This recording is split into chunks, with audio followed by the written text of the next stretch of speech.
SBT Rio está de volta e só lembrando para você que quiser participar com a gente é muito fácil. Hashtag SBT Rio, você pode dar a sua opinião, participar com a gente aqui do programa e ajudar também a gente a fazer o programa que você gosta de assistir em casa. E atenção, gente, ó, a repórter Mônica Chagas está nesse momento ao vivo, onde o jovem Vitor Reis Amorim treinava Muay Thai em São Gonçalo. E é para lá que eu vou agora com a Mônica. Mônica, não dá nem para a gente dar boa tarde, né, numa situação como essa. Você voltou hoje aí no local onde ele treinava, justamente para mostrar quem era esse jovem. Um jovem que tinha sonhos, um jovem que a família acreditava muito nele, um medalhista e que acabou sendo morto vítima da violência. Mônica, bom dia para você, meu amor. Oi, Caio. Boa tarde. Muito triste da boa tarde, né? Numa situação dessa, num momento como esse. Aqui a gente está com os colegas do Vitor, estão aqui, colegas, professores. Ao nosso lado está o mestre Romildo, que conhece o Vitor desde os 8 anos de idade. Então, assim, eles estão muito tristes e inconformados com essa situação, com a morte do Vitor, né, na terça-feira à tarde. O mestre Romildo estava me falando que ele estava em casa conversando com a esposa sobre o Vitor, né, sobre o futuro do Vitor, quando recebeu a notícia de que ele havia morrido. Então, é tudo muito recente, mas a dor já é muito grande em todos aqui. A presença dele, acho que é muito forte aqui. O pai dele esteve mais cedo aqui na academia e ele se emocionou. Não tem como não se emocionar num lugar onde era praticamente a segunda casa do Vitor, onde ele ficava aqui por quase 9 horas, treinava de manhã, treinava à tarde, treinava à noite. Isso tudo porque o sonho dele era ser campeão, era migrar para o MMA. Ele que começou no kickboxing aos 8 anos de idade, depois foi para o boxe, Muay Thai. E agora ia competir em janeiro, dia 30 de janeiro, em Araruama. O mestre já falou que agora ninguém mais da academia da PRVT, onde o Vitor treinava, ninguém mais vai para esse campeonato. É muita tristeza, né, mestre? Boa tarde. Boa tarde. É muito. Eu, como tinha falado antes, né? Então, essa competição tirei os atletas, até mesmo questão psicologicamente, né? Fica difícil para a gente, poxa, no momento, né? Preparar o atleta, os outros meninos para mim levar para participar. Então, está descartado esse momento, não tem como. Caio, o mestre estava dizendo o seguinte, aos 8 anos foi a primeira vez que o mestre teve contato com o Vitor. Ele tinha um projeto social próximo daqui, onde a gente está agora. Esse projeto durou mais ou menos uns 3 anos, acabou, e há 2 anos, nos últimos 2 anos, o mestre voltou, né, a dar aula aqui. E aí o Vitor soube que o mestre estava nessa academia e veio procurá-lo. E aí ele veio com era um outro Vitor, né, mestre, quando ele chegou. Aquele pequenininho de 8 anos já era um grandão, né? Como é que era? Para ser sincero, eu nem conheci quando chegou aqui. Ele, eu já treinei com o senhor, pai, mostrou as fotos. Eu tenho aluna que tem as fotos da época, mostrou, caramba, muito diferente, né? E veio já com o objetivo, né, de mudar a vida dele, poxa, e da família, passou para mim, eu abracei né, o sonho, eu digo, então nós vamos focar e trabalhar em cima disso. Se Deus quiser, o teu sonho vai ser realizado, porque se depender de mim e da turma toda que trabalha, a gente, né, então nós vamos te encaminhar para isso, se Deus quiser. E começamos a fazer o trabalho, mas infelizmente, né, agora recém, né, veio a notícia aqui. Ô Caio, o mestre estava dizendo que ele era um menino muito dedicado, não só aqui na academia, né? Todas as pessoas que a gente conversa, todos falam que o Vitor era uma pessoa muito dedicada. Na academia, no trabalho, o pai mesmo fala que ele era um ótimo filho. Agora, tudo isso, né, acho que ele passou um pouquinho para essas pessoas que estão aqui, para os amigos que estão aqui. Eu vou chamar o Estevão, que é um amigo muito próximo do Vitor. Inclusive, eu vou falar que eu fico até arrepiada, tá, gente? Inclusive, essas luvas eram do Vitor, que o mestre agora passou para o Estevão, né, Estevão? Verdade. E aí, como é que vai ser? Agora sim, muita responsabilidade, né? Porque o Estevão estava me falando que a mão do Vitor é pesada, né? O direto dele é um tiro. O menino é bom. Ele é como irmão pra mim, como pro meu irmão também. Ele sempre me ajudava em tudo, também eu ajudava ele. Ele vivia no cantinho ali dele comigo, sempre conversando comigo, que era pra fazer. E agora eu perdi meu melhor amigo, né? Olha, Mônica, Caio, aos 19 anos, o Vitor se foi, né? Aqui o amigo, todo mundo aqui, todo mundo muito triste com essa situação. Mônica, eu queria também, primeiro, parabenizar esse jovem, né, que falou que era muito amigo do lutador que infelizmente acabou morrendo, e que ele seja para você, querido, passe isso para ele, para mim, tá, Mônica? Que ele seja a tua inspiração, pelo que esse rapaz foi até agora, que ele seja a tua inspiração, que você seja vitorioso, que essa luva aí leve para você todas as conquistas que você merece. E também, mestre, eu queria primeiro parabenizar o Caio, senhor por esse tipo de trabalho que o senhor Obrigado, faz aí. Simplesmente, sabe por quê, mestre? O senhor leva uma luz no fim do túnel para esses jovens. Porque jovens que moram em comunidades ou que moram na periferia, eu que vim da Zona Oeste do Rio de Janeiro, quando a gente foca em alguma coisa que pode mudar a nossa vida, isso é muito importante. Até o senhor falou agora há pouco, né, que não vai querer que esses jovens possam participar dessa competição ali na região dos lagos. Eu ia até falar para o senhor diferente, até que eles não fossem competir para ter medalhas, mas que de repente esses jovens pudessem estar lá nessa competição, mestre, sabe para quê? Para que toda a imprensa que estiver lá pudesse novamente relembrar e cobrar das autoridades o que aconteceu. Mestre, fala pra gente quem era esse jovem lutador, quem era esse jovem cheio de sonhos, quem era esse jovem que pensava em ir para uma Olimpíada, pensava fazer tantas coisas da vida e que a violência em São Gonçalo tirou os sonhos dele, do pessoal da academia e da família. Mestre, por favor. Caio, é questão de dedicação, né? E ele tinha, poxa, até demais, né? Um atleta que, poxa, novo, né? Apenas 19 anos, né? Dentro de menos de 2 anos, ele conseguiu, né, participar de todas as competições, né? E o resultado era esse aí, onde ele ia sempre, né, primeiro lugar, dedicado, não faltava treino, estava todos os dias aqui, escutavam, né, toda orientação minha, a maneira que a gente tinha que fazer, os amigos apoiando, tudo, né? Então, cara, foi um cara fora de série. Eu lamento ter acontecido um problema desse e encerrar a carreira de um sonho de um garoto de 19 anos. Olha, mestre, eu imagino e sei a importância que o senhor tem aí nessa localidade. Você sabe por quê? Eu tenho um sobrinho, o Pedro Henrique, que tem a idade deste jovem. O meu sobrinho trabalha na empresa do pai dele, né, fazendo móveis, e ele também está lutando. No dia que ele ganhou a primeira medalha, eu fiz uma festa na minha casa que foi uma coisa incrível, sabe? E eu sei da importância de pessoas como o senhor, que tem trabalhos como esse e que conseguem mostrar para esses jovens que a vida pode ser diferente, gente. Sabe? Eu me lembro que, assim, trazendo aqui para minha realidade, na época que eu era jovem, que eu fazia parte do Grupo Gaúcho no colégio onde eu trabalhava, os meus instrutores lá falaram assim: Caio, você pode ser da área da comunicação. Eu acreditei nisso e hoje eu estou aqui, ó, no SBT. Eu morava em Campo Grande, pegava 2 ônibus, trem. Às vezes eu ia para a faculdade sem ter dinheiro para poder comer. Era uma realidade. Só que eu tinha um sonho.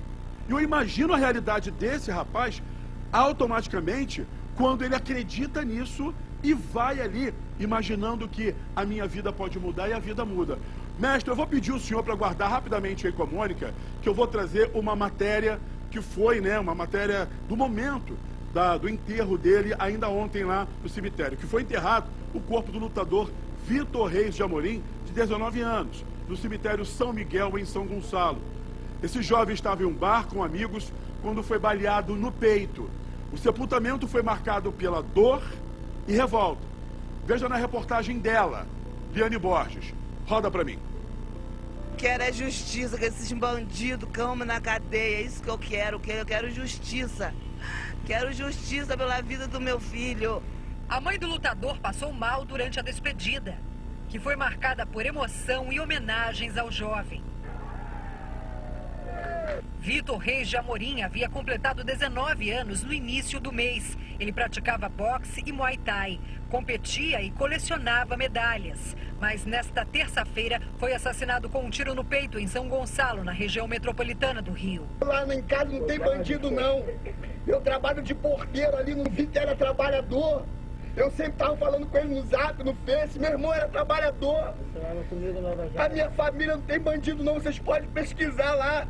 Não tem bandido, só trabalhador. O meu pai nunca na vida aceitou coisa errada dentro de casa. Eu não aceito policial falando que tem bandido no meio. Onde você vê bandido lá dentro da casa do meu pai? De acordo com a família de Vitor, ele havia ido comprar um açaí em um bar na comunidade onde morava. Testemunhas contaram ainda que o jovem se assustou com uma viatura da PM que passou pelo local atirando e que, ao tentar se proteger, acabou baleado. Chegou atirando, rapaz, dizendo que deram local o tiro. É mentira, rapaz. Mas vocês sabem que a versão deles é sempre essa. É para poder fazer mentira. Chegou, deu um tiro, acertou o garoto e matou e acabou, um tiro só. Ele troca de tiro, não teve nada, não teve nada. Mas a PM afirma que os agentes foram alvejados durante um patrulhamento. Temos a versão dos policiais que falam que foram atacados por criminosos ali na via pública e que houve um confronto e após o confronto, após a fuga dos marginais, foi encontrada uma pistola e o Vitor ferido, que posteriormente teria morrido no hospital. Logicamente, precisamos agora da prova técnica para poder realmente colocar por terra uma dessas duas versões. A mãe de Vitor diz que foi impedida de socorrer o filho. Ainda me xingaram de tudo quanto é nome. Me empurraram, mandaram fazer outro filho se eu quisesse ver meu filho. Eu ainda falei, eu quero ir no Camburão com meu filho, que meu filho está passando mal. O meu filho está ferido. Aqui você não vai, me empurrou. Polícia despreparada. Polícia que é bandido, isso não é polícia, isso é um bandido. Os policiais já prestaram depoimento e as armas foram encaminhadas para a perícia da Polícia Civil, que abriu um inquérito. A Corregedoria da PM também investiga o caso. Nunca perdeu uma luta. Meu filho ganhou um montão de medalhas, nunca perdeu uma luta. Aí vem um policial e ganha um troféu, tirando a vida do meu filho. E para eles é um troféu. Um jovem que nunca perdeu uma luta, mas que foi vítima da violência. Esse caso, gente, está sendo investigado pela Delegacia de Neves. Eu vou conversar aqui com o doutor Carregosa. Carregosa, aquilo que a gente fala, né? A própria Polícia Militar afirmou. As provas técnicas nesse momento são muito importantes para que a polícia possa tentar chegar à informação do que realmente aconteceu. Só que nesse momento a gente tem que levar também em consideração o que a família fala, o que a polícia fala, e a apuração é importante para que a polícia possa dar uma resposta. Então, boa tarde, Caio, boa tarde a todos. Então, esse tipo de caso, obviamente, você tem uma comoção muito grande e isso é natural. Então, a gente tem que separar as etapas. Primeiro, o sofrimento da família. O sofrimento da família, não importa quem seja a pessoa, tem que ser respeitado. Respeitar o sofrimento da família é o que faz a gente ser civilizado. Então, assim, não importa, não estou falando que é esse caso, mas até mesmo família de criminosos, você tem que respeitar o sofrimento, porque é um sofrimento legítimo de quem perde um parente. Então, assim, a pessoa tem todo o direito de sofrer, tem todo o direito. Agora, existe a parte que é o que se refere ao Estado, que é entender o que aconteceu. Até porque você tem agentes públicos envolvidos nisso. Então, por isso que o Estado, na verdade, dentro das instituições, eles vão com mais cautela, que é, primeiro, vamos entender, uma coisa é você pegar versões de telefone sem fio no momento. E, obviamente, quem está sofrendo, ele precisa de respostas urgentes. E nesse tipo de situação, sempre alguém vem com uma resposta que não necessariamente é o que pode ser provado mais adiante, que vai ser provado mais adiante. A polícia já vai com mais cautela, porque são etapas. E como tem agente público envolvido, a Polícia Militar, você também tem a Corregedoria. Não só pela alegação do que aconteceu, como a alegação que também aconteceu depois, do que foi dito, isso tudo tem que ser investigado, vai ser apurado. Mas agora a prova técnica é justamente isso, ver o tiro, como o tiro foi dado, ver quem eram os testemunhos reais que estavam naquele local. Porque não adianta, eu vi falar, entendeu?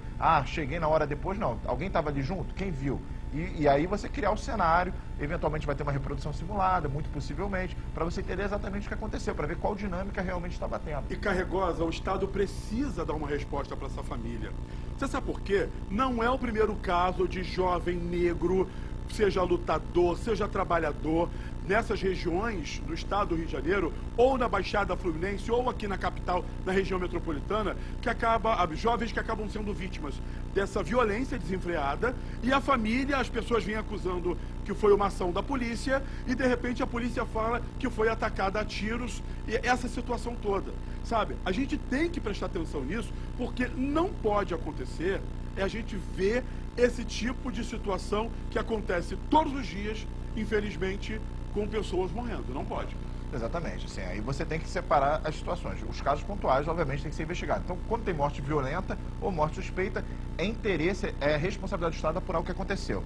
E, obviamente, você tem um macro, que são as políticas de segurança pública, que é justamente você tentar mudar a realidade. Então, você tem os casos pontuais, que você vai trabalhar para saber o que aconteceu, que é o próprio sentimento de justiça diz respeito a isso, você dá uma resposta satisfatória do que aconteceu, não necessariamente a resposta que você quer ouvir, mas é a resposta do que aconteceu, e, obviamente, você trabalhar um macro de uma política de segurança pública. Qual é o problema do Rio de Janeiro? São os confrontos. O Rio de Janeiro tem um problema sério de confronto. E a gente tem que entender exatamente como é esse contexto, que a grande verdade é, não se entende exatamente por que a quantidade de confronto é assim. E aí você tira dessa equação o criminoso. Parece que não existe o criminoso, só existe o policial comandando tiro, né? Olha só, Carregosa, eu preciso voltar lá do colégio, onde está a repórter Mônica Chagas, que tem mais pessoas da família e outros amigos ainda lá no colégio, esse local onde eram feitos treinamentos e que era um divisor de águas para esse jovem. Mônica, por favor.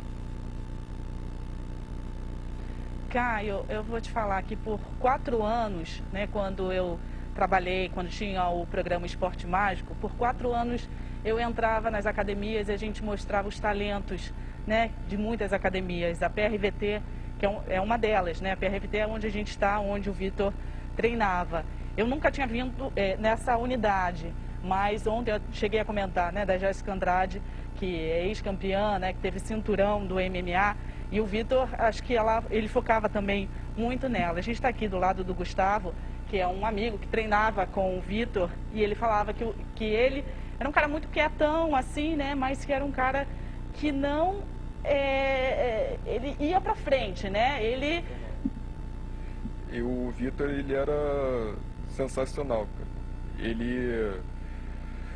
Quando eu fazia sombra com ele, treinava com ele, você via no olhar dele a dedicação dele, o esforço.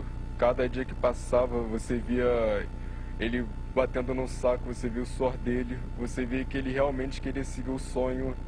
Ele sempre ia pra cima, independente de qual luta, quão duro fosse o cara pra lutar, ele ia pra cima.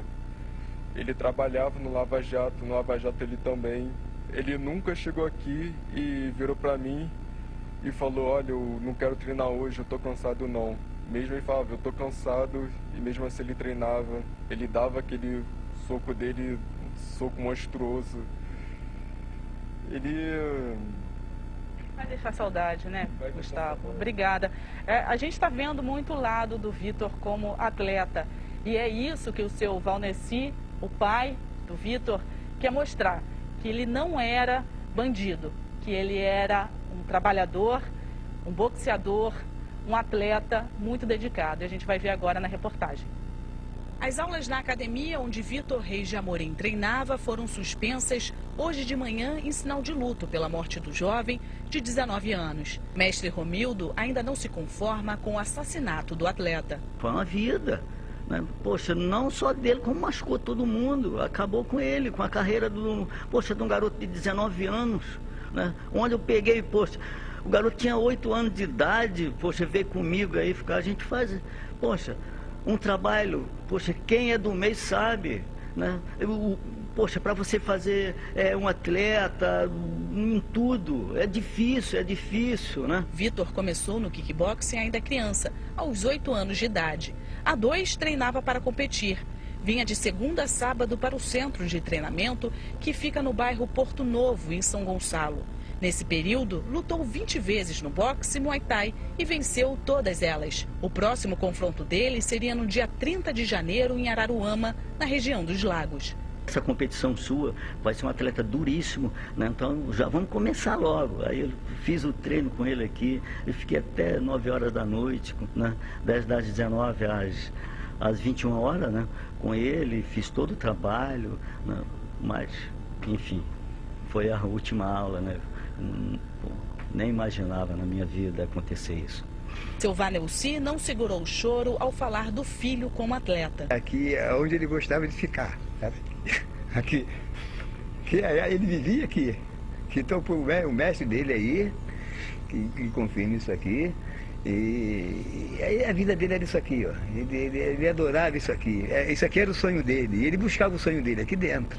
Aqui dentro, todos os dias ele estava. Todos os dias ele vinha aqui, todos os dias. A morte de Vitor está sendo investigada pela Delegacia de Neves. O atestado de óbito do rapaz revela que a causa da morte foi ferida transfixante no tórax, hemorragia interna com ação pérfuro contundente. A família acusa a PM de ter disparado contra o lutador. Vocês acham, se meu filho fosse um traficante, se meu filho fosse um bandido, ia ter um mestre aqui que ia coitar ele? Os dias de Vitor se dividiam entre a academia, que fica ali atrás, e o trabalho. Aqui nesse Lava Jato, ele ficou por mais de 1 ano. E o apelido dele, Robinho, por conta de uma semelhança com o jogador de futebol, está estampado no muro do estabelecimento. Uma pessoa dedicada, sabe, responsável com horário. Ele trabalhou comigo aqui no período de 1 ano e 2 meses. Saiu no meado de junho, por aí. Depois ele ficou aqui trabalhando comigo, faz um serviço de freelance, porque ele tinha compromisso com a academia, nos treinamentos deles, tá? No tempo que ele trabalhou comigo foi sempre dedicado aos horários, responsável, dedicado com o trabalho. Ao lado do mestre e amigos da academia, seu Vanelci tem certeza de que os sonhos do filho não terminaram e se tornaram maior com aqueles que ficaram por aqui. Só lembrando que nós temos futuros atletas incríveis dessas comunidades e essas pessoas precisam ser respeitadas. E essa família também.